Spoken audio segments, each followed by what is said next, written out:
అదిరిపోయే నా వంట రుచుల్లోకి స్వాగతం. ఈరోజు మీకు చూపించబోయే రెసిపీ వచ్చేసి రొయ్య పొట్టు కారం. రొయ్య పొట్టు కారం ఎలా చేసుకోవాలో చూసేయండి. ముందుగా రొయ్య పొట్టుని బాగా శుభ్రంగా కడిగి ఒక మంచి ఆరిన బట్టపై వేసేసుకోండి.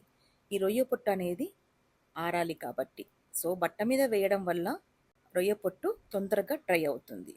అంతలోపు మనము మసాలాలు తీసేసుకుందాం. 1 కప్పు మినపప్పు, 2 టేబుల్ స్పూన్ ధనియాలు, 1 స్పూన్ జీలకర్ర, 100 గ్రామ్స్ పచ్చిమిర్చి, 100 గ్రామ్స్ వెల్లుల్లి. వీటన్నిటిని కూడా మనము పెంకపై వేడి చేసుకుందాము. ముందుగా మినపప్పుని వేసేయండి. మినపప్పుని కూడా దోరగా వేయించేసుకొని వేగినట్లు మనకు అనిపించినప్పుడు తీసేసేయండి. చల్లారనింకి పక్కకు పెట్టేసి మినపప్పుని చల్లారిన తర్వాత మనం మిక్సీలో వేసుకోవాలి కాబట్టి చల్లారనివ్వండి. ఇప్పుడు ధనియాలు జీలకర్రని కూడా మీరు ఈ విధంగా ప్యాన్లో వేసి వేయించేసుకొని వీటిని కూడా చల్లార్చండి. అదే ప్యాన్లో ఎండుమిర్చి, వెల్లుల్లి వీటిని కూడా వేయించుకోవాలి. తేమ లేకుండా మనము వీటిని డ్రై చేస్తున్నాం. వీటిని కూడా తీసేసి చల్లార్చండి. అదే ప్యాన్లో రొయ్య పొట్టుని వేసేసేయండి. రొయ్య పొట్టుని కూడా మంచిగా దోరగా వేయించుకోండి.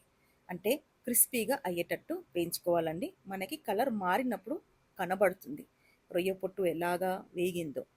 సో పచ్చిగా ఉన్నప్పుడు పొట్టు అనేది అంటుకపోతూ ఉంటుంది. డ్రై అయినప్పుడు ఇలాగా పొడి పొడిగా మనకి రాలుతుంది రొయ్య పొట్టు. అప్పుడు మనకి అర్థమవుతుంది రొయ్య పొట్టు వేగినట్టు.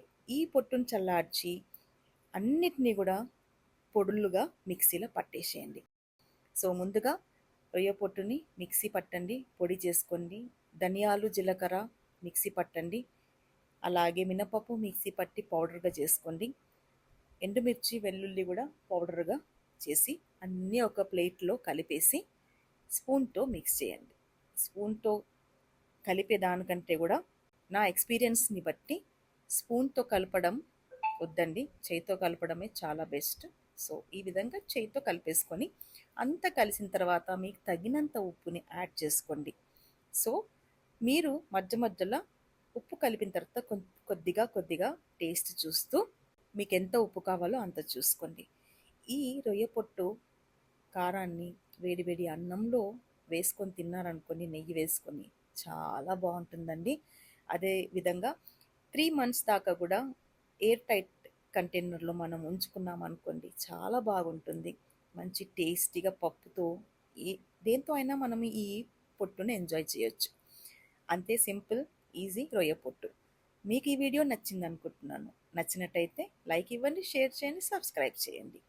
Thank you for watching my video.